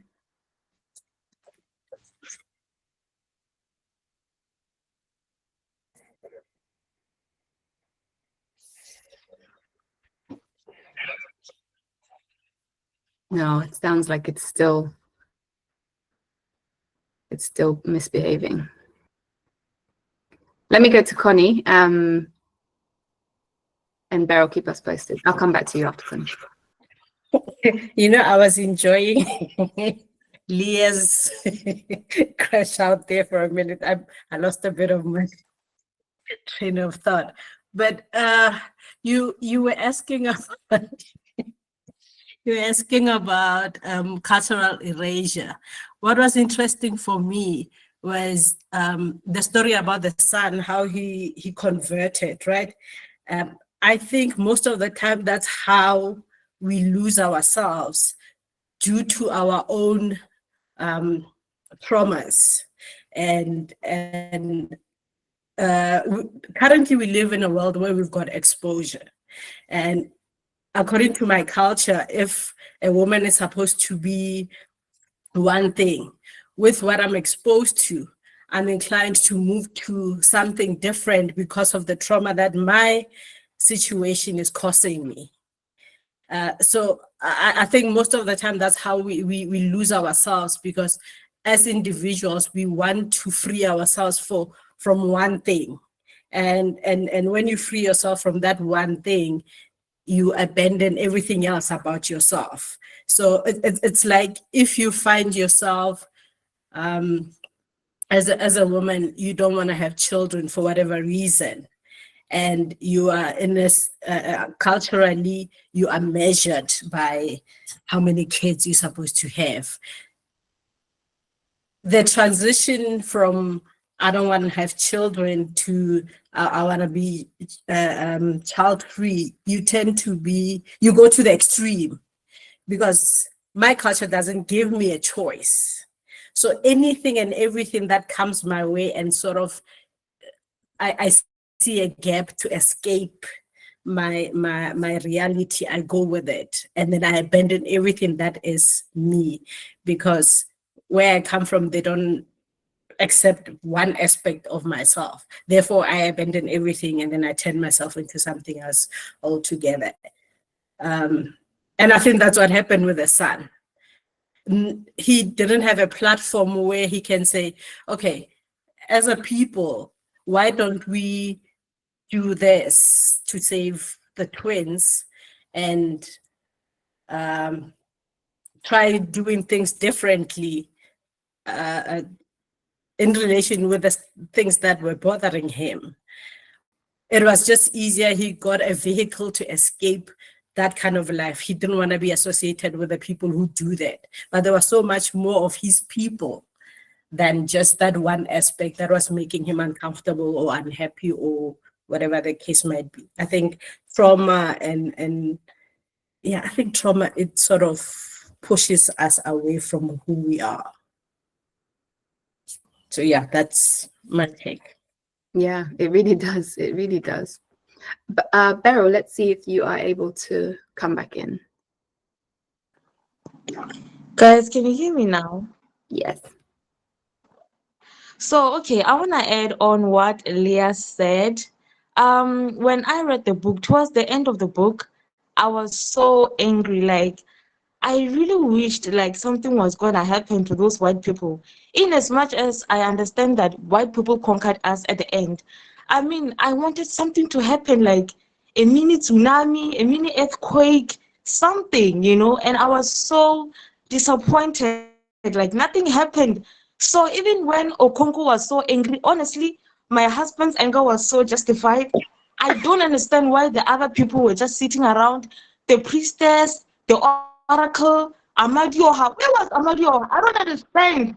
Oh my God, I was so angry.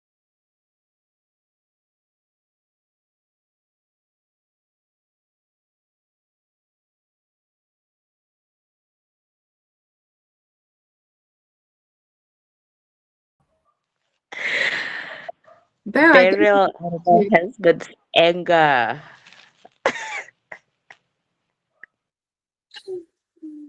Beryl, the internet could not cope with your feelings.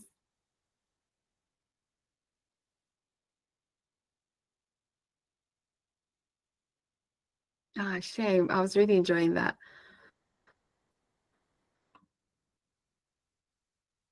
Okay, I think we've lost Beryl. And Lakeni, did you want to come in? I saw you had a couple posts on yeah, the time that the book was published and the ending. How did you feel about the ending?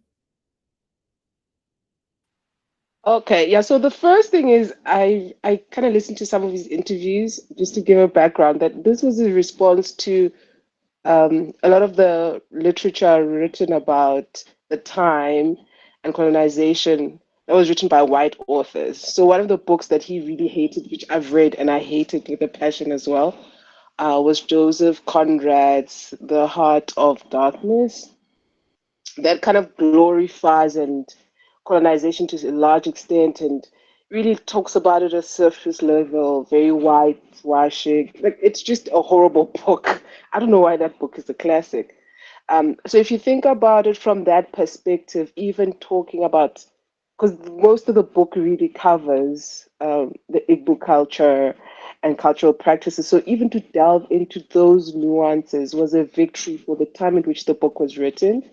And I understand Leah's like, oh no, there should have been more and etc. But he also wrote this book and it was getting published in the UK, I think, because he was studying there. So understanding the challenges just in publishing and trying to get one of the first Black authored African books published, I think he did an exceptional job to tell our story from our point of view. And it was his first book, and there were going to be subsequent books. Um, so I think for the time in which the book is written and allowing our voice and kind of telling it from that perspective is a victory.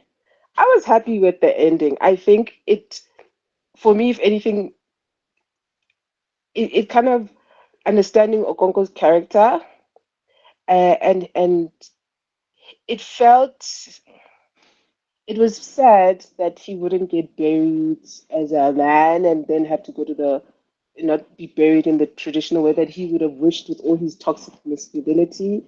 But the fact that he made his choices and got that agency, even though it was forced on him, really, I think it was a victory for him.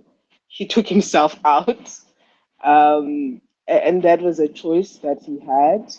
So I was happy with the ending. I'm very much I think when it comes to writing history, yes, we want to dream. I mean, we're still dreaming now, fighting the same fights as Black people, and we find ourselves in difficult positions and rebelling like we think we should, and maybe our cheese aren't on our sides as well. You know, we could be asking those questions even in current times. I think the book is honest. This is what happened, and to dream of a better ending for me seems unrealistic because it's a historical fiction, and you still have to be quite honest and true to it. And as Bali's saying, it's part of a trilogy where then in the next two books he then kind of carries the story over. So it was a first installment of the three that he was writing. But yeah, I love the ending. I love this book. Yeah. So I think, yeah, the point you make that, you know, even in the ending, he still went on his own terms, which, considering the character he was, yeah, I can't imagine how else that would have happened. That would have been a tragedy, you know, a different kind of tragedy, in a different way, I guess. You know, it just occurred to me, Gang, I didn't get us to come back to your question about the kind of sub theme of queerness in the character. Do you want to come and share your thoughts on that? Because I don't think you got a chance to do that properly. Sorry about that. Yeah, I like when I was reading it, I was just picking up some certain nuances between the relationship of I don't know how to pronounce their names. Is it If and Nyoe? And when I was reading it, it was coming across more than just like a sibling love. It was very dependent, and I think by the other boy being murdered, it really had an impact on Nyoe, and also how they were describing him. Like his father didn't see him as somebody who would become a man Yeah. who would place him in his household. You know, he was described as a very soft boy. And I just can't help but wonder if all of that and the relationship with his father had an effect on him eventually going against his father's ways and, converting. But yeah, I'd like to know to the wider community if they did pick up um, the queer nuances between the two boys, or if I'm just being the drama. Oh, and I'd also like to point out that when I'm reading Nigerian books, I think these hints of queerness are always just subtly, thrown in. It's never really explicit. And for me, it's interesting how this book is from the 1950s and that is still, coming through for me. But yeah, Leonie, you're on the big screen. Please share your thoughts. I don't know. I didn't see it as queerness in a way.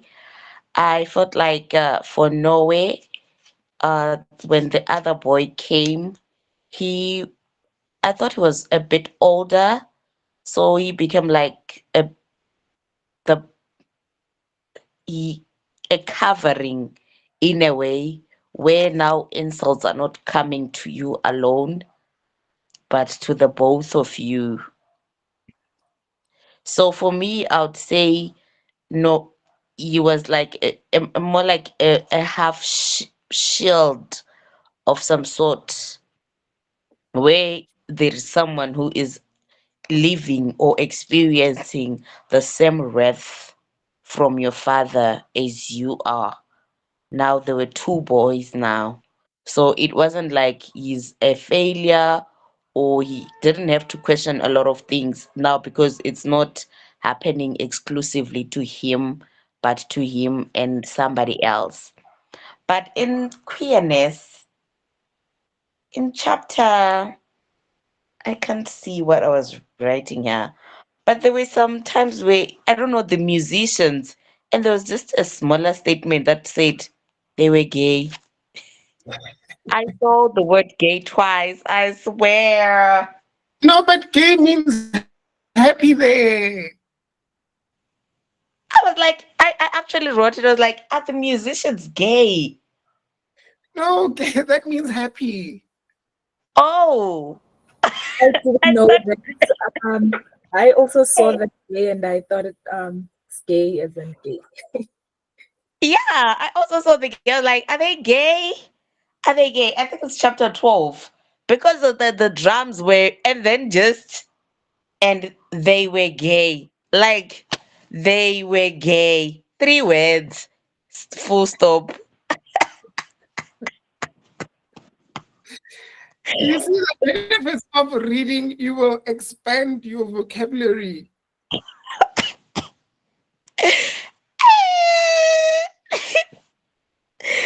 True. I really wanted to ask Kuti. Thank It's you, 1950s Anne-Marie. English, girl. Don't worry. It's okay, Guys, I was Yanni. like, what's happening?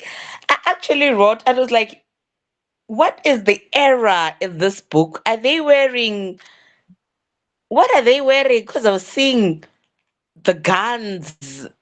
What is that? Which era? I was confused. I was like, was gay now being talked about this much in the 50s though?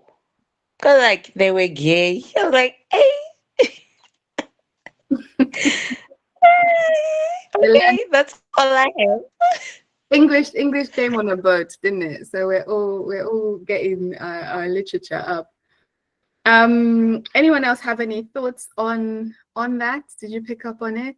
I'm similar to Leonie. I kind of I read it feeling like maybe they found a masculine comfort within each other that they weren't getting from Okonkwo. So I guess yeah, it felt like a safe space for both of them. Anyone else have any contrasting views? If not, why don't we wrap up? And I'd be interested to hear a few people share some ratings out of 5, or maybe more broadly, do we think this book is the classic? Should it be kept as a classic, or do we need to be revisiting the classic list of African literature? You know, I know we've got 10 minutes left, but Unia hasn't said anything this entire meeting, and she was called out explicitly on TikTok. So Unia, if you can go on mic, please share your thoughts. Is it a classic, Unia, or do we need to take it off the classic list? Oh, hi. Hi, everyone. Sorry, I've been in and out of work during the meeting. But yeah, I've been listening and I didn't enjoy the book at all during the start, during the middle, and even the end. It was just, this is just, in Kenya, it's called stories ajaba, to mean that things that do not make sense at all, you're just making up things. But I think it's also because I am so used to contemporary literary fiction. So this one was just not my cup of tea. And it was the first time I was reading it. So if we have to maintain it as a classic, then we need to change the meaning of classic literature because this is just not it for me. Because I have read other, no, I actually might be the problem because also I have this same struggle with Ngugi wa Thiong'o's books. Anyone who is writing a lot of African proverbs in their books is just not my kind of author or my kind of books. So yeah, for me, I don't know if they have asked us to rate the book. I would rate it at, I don't even think it would get a 1 from me, maybe 0.5. And I know people will come for me, but yeah. Thank you. Oh wow, Unia, just straight bullets everywhere. Anyone else in agreement with Unia there? Is it an absolute no from you? 0.5/1 rating. So I won't say 0.5, but when I was reading it, I agree with Unia. She says stories ajaba, right? I felt like it was a collection of short stories set within a time, but there wasn't a golden thread bringing the story together. And I was telling Lakini that I'm not finished reading this book. and she was surprised. But I was really, really struggling with this book because, and then this happens, and then he's a warrior, and then we're talking about Obanje. So it wasn't coming together for me. I think it's only now that I'm on chapter 17 and he's gone back home where I feel like, the story is getting somewhere. But I really, really struggled with this. I am going to be in the same camp against like the people who die for the alchemist. I am going to be in the same camp where I'm like, no, this one wasn't for me.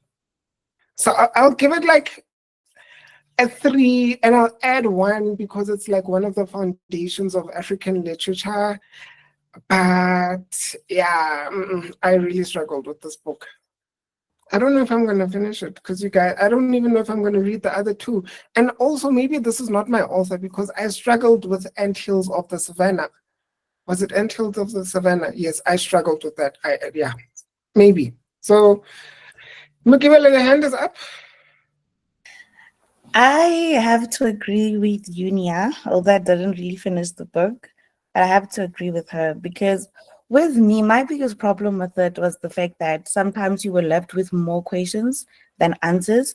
Like, I think somebody mentioned the part where the second wife left the other man, but they never really explained what really happened there. It was just she left the other man, went to that man, then that was it. I think just that I can't recall the others, but there were a lot of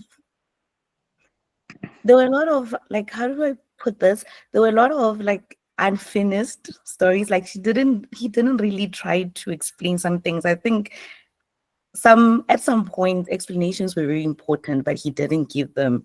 Like now you're just like, what happened? Because I remember someone was like, maybe that's why he was able to actually beat her because she was probably shunned from her family. And the reason someone had to like someone had to like go like, okay, maybe she was shunned was because he didn't really explain. I think that it was very important for him to explain some things that he didn't actually explain. I don't know if it makes sense. Like, I'm not saying that he should write an entire page or an entire chapter about it, but at least explain after she left him what happened. Did he accept her with open arms or something? I think for me, the story was something was missing. And also, I was not really excited to read it. Like, I read the first chapter, the second chapter. I was not looking forward to reading the third chapter. For me, it was more of like, I have to read it because we have book club on Sunday, not because I was actually enjoying it. I actually read it out of obligation, not because I think if I was reading it for my own pleasure, I probably would have stopped reading it like chapter 4 or even chapter 3. Actually, for me, it was underwhelming. So I would probably give it like a 2, not really 0, a 2, because I feel like the story had potential. Oh, so far 3 people being banished to the evil forest. Leah, then Namalungu, and then Leonie. Unia, I was waiting for you to talk before I crash out. Unia, the lizard that jumped from the high Iroko tree, said he would praise himself if no one did. That proverb, I beg. That proverb is deep. Let me use my Nigerian accent. A child's fingers are not scalded by a piece of hot yam, which his mother put in its palm. When a man is at peace with his tea, his harvest will be good. A toad does not run in the daytime for nothing. If a child washes his hands, he could eat with kings. Yunya, how can you say that book has bad proverbs? I refuse. That I book didn't is say the proverbs were bad. Listen to your TikTok. I was waiting for you here today. I even wrote them down. I was praying you come back. Proverbs are the palm oil with which words are written. I beg. Yunya, I was waiting for you. Yeah. No. I am refusing. Your review was hogwash. I refuse it. today. Hey, this book was beautiful. I mean, like, Unia, I beg, no, I refuse that. Hey, that book was good. I give it a 10 out of 5. It had its problems. Yes, I understand what Kgosi says. Some of the parts were not like, they are not tied together, but it painted a picture. I was seated in that house breaking that kola nut. I understood the backdrop of the Nigerian culture with those proverbs, with the stories of Noe and Kemefuna and oh my God, I love that book. I was waiting for Unia to talk. I was crossing my fingers that she will talk. Thank you. Because my poems my proverbs would have gone to waste. I wrote them down for you, Unia. 10 out of 5. And shame on you. Shame on you and everybody who's saying the book needs 2 out of 5. Shame on all of you. This book is a 10. Huh? Shame on all of you. Thank you.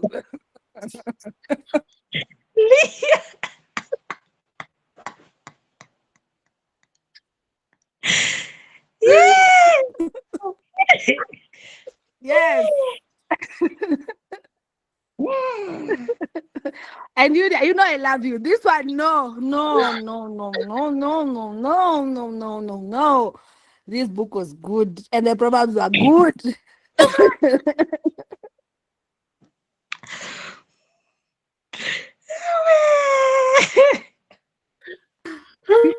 I mean, there's not many places we can go. Lungu, please come in. Oh, Hi guys, I don't have anything more to say. uh, but I don't know. I'll rate it a 2. I also found it very, very difficult and incoherent at the beginning. I feel like the only saving grace was the introduction of religion. That is the only time when it was like, okay, now you're actually telling a story that has a beginning, a middle, and an end. Everything else was just like, and then, it was like, oh my God. It was just a little bit too disjointed at the beginning.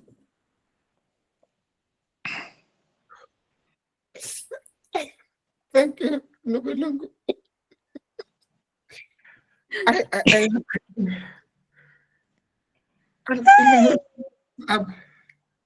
I swear, Lakeni and Leah are going to take us to the evil forest. For me, I am going to give it a 2.5. Because it was haphazard. I feel like there were some plot twists and some things that were just there that didn't need to be there. Like the marriages, the counting of the what do they call it? Like to say a real man should bring so much. There were some ceremonies that I didn't understand what was the significance of them being there. There were some stories that were just popping up and with no explanation, nothing, just nje. And then you go back. It was haphazard for me. I feel like you wrote something nice, but the publishers did whatever they wanted to do. Honestly, I don't know. He's not saying it, but I swear they they removed some stuff from his book. I don't think he wrote it this way. So for me, it's a 2.5 because yeah, he was able to rile up my anger at the end when he introduced the white people. That is the only sensible plot that I got. Yeah. Sorry, Leah. Courtney, and then Chacha, and then Anne-Marie will close it off. We're going over time. Leah is my fighter. I am with Leah 100%. Best thing to happen today was Leah. I absolutely loved this book. what was interesting for me is when I was reading it, I felt, are they Igbo? I felt like I was Igbo. The proverb spoke to me. The delivery. I absolutely enjoyed. I devoured this book. I mean, the first time I read it, I went and bought the second and the third book because I wanted to get into it. Eventually, I would do that, but absolutely, absolutely loved it. The ending for me was perfect. It felt like Okonko didn't want to be part of the change. Nobody was seeing the world the way he was seeing it. His world and how everything was, he was watching it die in front of him. And there was no point of participating any further. They took away everything away from him. And he was like, I'm not catching the train with everybody else. I'll exit here. I loved everything about the book. The writing for me was just, it didn't even feel like it was written in English. I don't even know how that makes sense, but I genuinely felt like I was an Igbo woman. I was in that house. I was in that compound. I was, I felt like I relate in a weird way, but I loved everything about the book. Thank you, Connie. Chacha, and then Anne-Marie, I'll hand it to you to close it off. Same as Connie. I loved the story. I felt like I was transported into a village, into a community. I was part of their community. I learned so much about the culture as well, things that I wouldn't ordinarily just go out and search myself. So for that, I'll give it a 3. I'll keep it as a classic. Oh, I think we're really, really split. But I mean, either way, this discussion has been fantastic. Thank you so much to everyone who has contributed. I guess like final thoughts is, I don't know if anyone had seen that tweet. Someone said, Chinua Achebe, things have fallen apart. Kindly advise, or something like that. And then there was someone who replied like, and then when you think they're falling apart, they fall apata. And I just love that. I'm like, this is so African to say they're falling apata.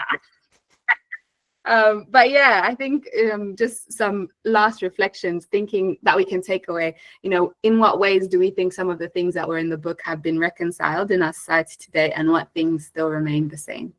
So yeah, thanks so much for coming, guys. Welcome to the new people who joined. Hope you enjoyed yourself, and we'll be seeing you again. Atlegang, could you remind us of the next read that we are diving into? So next month, it's South African Pride Month. We are going to be discussing A Soft Landing by Wisani Mushwana. I don't know if you guys have it, those who are outside of South Africa, if you will have access to the soft copies, please let us know in the group. It might be available on Amazon, I'm not sure. Lakini will be running a marathon, so she's not joining our next discussion. I'm not happy about that. But yeah, guys, thank you so much for accommodating the time shift. I know it's a bit late. We didn't think ahead with the theater date.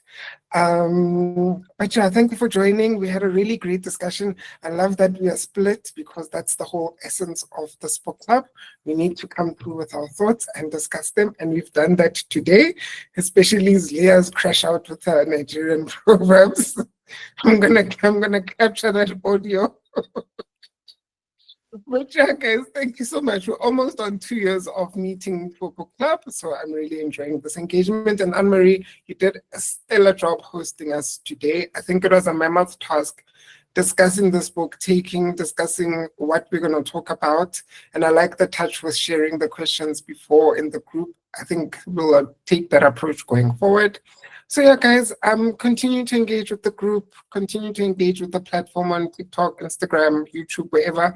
If you're not subscribed to the YouTube channel, please do that, because that is where all of our past meetings are stored. If you want to go back and hear the discussion if you've read some of the books that we've read in the past.